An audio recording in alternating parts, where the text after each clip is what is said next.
લક્ષ્મીજી અને ભગવાન નારાયણ છે એ બંને વાર્તાલાપ કરતા હોય એટલે લક્ષ્મીજી કે પ્રભુ આ દુનિયામાં તમારા કરતા વિશેષ હું છું. લક્ષ્મીજી એમ કે છે એટલે ભગવાન કે કઈ રીતે તમે વિશેષ? કે વિશેષ એટલા માટે કારણ કે દુનિયાને વધારેમાં વધારે મારી જરૂર છે, તમારી કોઈ આવશ્યકતા નથી. એટલે ભગવાન કે આપણે બંને જોઈ લઈએ, આપણે નીચે જઈએ પૃથ્વી ઉપર 6 મહિના ત્યાં રહેવાનું અને વિશેષ મહત્વ કોનું છે એ આપણે જોઈ લઈએ કે કંઈ વાંધો નહીં. એટલે ભગવાન છે એ સાધુનું સ્વરૂપ લઈ અને નીચે આવ્યા.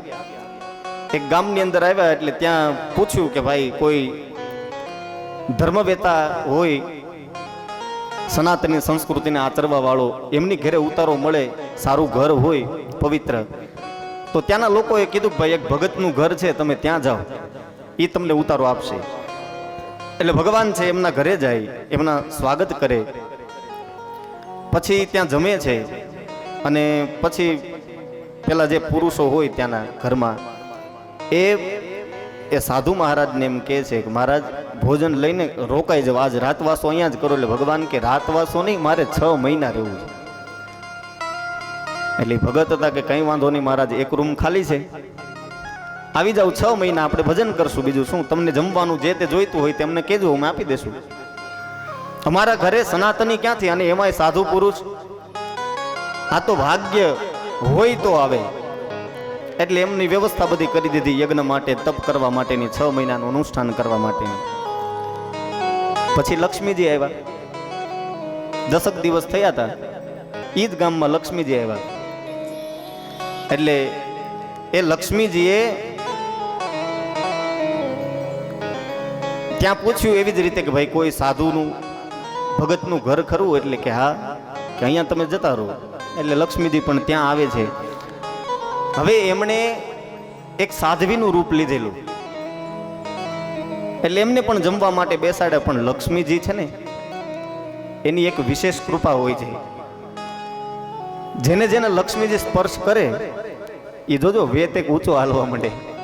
કુદરતી એની ફોરમ જ એવી હોય. એમ ખીચામાં પૈસા પડ્યા હોય એટલે માણસ જોવે નહીં.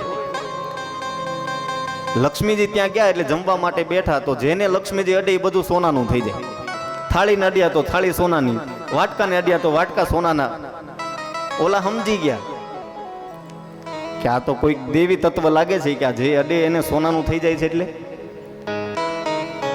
એટલે એ તો પછી સમજી ગયા કે હવે આમાંથી કંઈ બીજું વધારે લઈ લેવાય, જેટલું થાય એટલું ભેગું કરી લેવાય. એમ જેને અડે એને એટલે એને પછી અંદર રસોડામાંથી જે હાણ ચીન જે હાથમાં આવ્યું બધું ત્યાં માતાજી પાસે મૂકી દીધું કે આને અડો. એમ માતાજી એ બધાને અડું, બધું સોનાનું થઈ ગયું.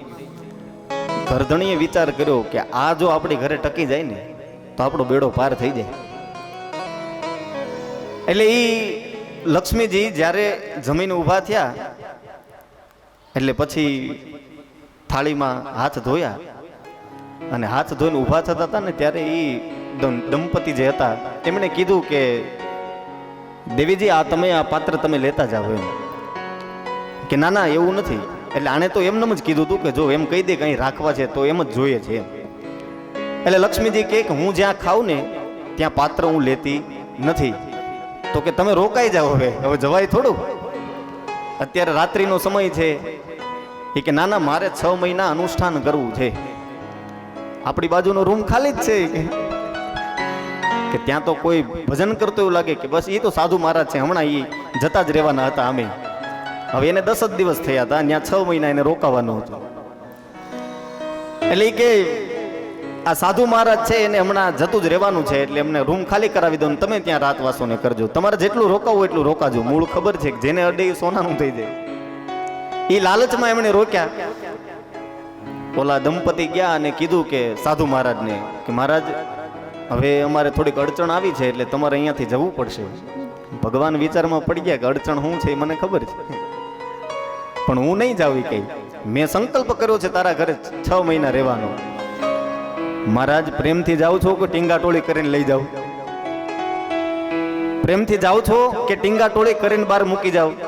એટલે ભગવાન કે હું નહીં જાઉં, મારે સંકલ્પ છે ભાઈ અહીંયા 6 મહિના રહેવાનો. કે નહીં, એ બે જણાને બોલાવ્યા ને ભગવાનને ટીંગાટોળી કરીને બહાર કાઢ્યા. લક્ષ્મીજી ઉભા ઉભા જોવે, જોયું આ મારો પ્રતાપ છે, હું આવું ને એટલે તમારી કાંઈ જરૂર ન હોય. એટલે ભગવાન કે કંઈ વાંધો નહીં.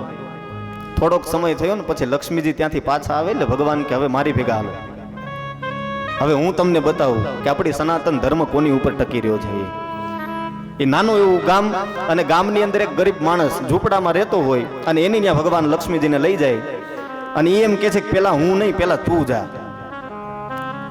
આ વખતે પેલા તમે ગયા તા, આ વખતે હું ગયો તો, હવે તમે જાઓ. અને એ ગરીબ માણસની ત્યાં લક્ષ્મીજી સાધ્વીનું રૂપ લઈને જાય, જમવાનો આગ્રહ કરે એટલે જમવા બેસે. લક્ષ્મીજીએ હાથ અડાડ્યો ને બધા પાત્ર સોનાના થઈ ગયા. એટલે સોનાના એ પાત્ર જોઈ અને એ દંપતી જે ગરીબ હતા એમણે કીધું કે માતાશ્રી, આ તમે વાસણ જે જમ્યા છો એ તમે લેતા જાઓ. એટલે લક્ષ્મીજીએ કીધું કે હું જે વાસણમાં જમું ને એને કોઈ દી લઈને આવતી નથી. એટલે ત્યારે એ નવ દંપતીનો જવાબ હતો કે અમે કોઈ હેઠા વાસણમાં જમતા નથી, અમે કોઈ દિવસ હેઠા વાસણમાં જમતા નથી, એટલે આ તમે લેતા જાઓ. અને ત્યારે લક્ષ્મીજી મૂંઝાઈને પાછા બારે આવ્યા. ભગવાનને બહાર જ ઊભો તો, કેમ થયું દેવી? કે મહારાજ તમે કહેતા હતા એ સાચું છે કે અત્યાર સુધી તને સર્પોલ્યા ને સર્પ ભટકાણા, આજ તને મણિધર ભટકાણો ને તો એ ખબર પડી કે ધર્મ શું છે. આના લીધે જ કે સનાતન ટેકો છે.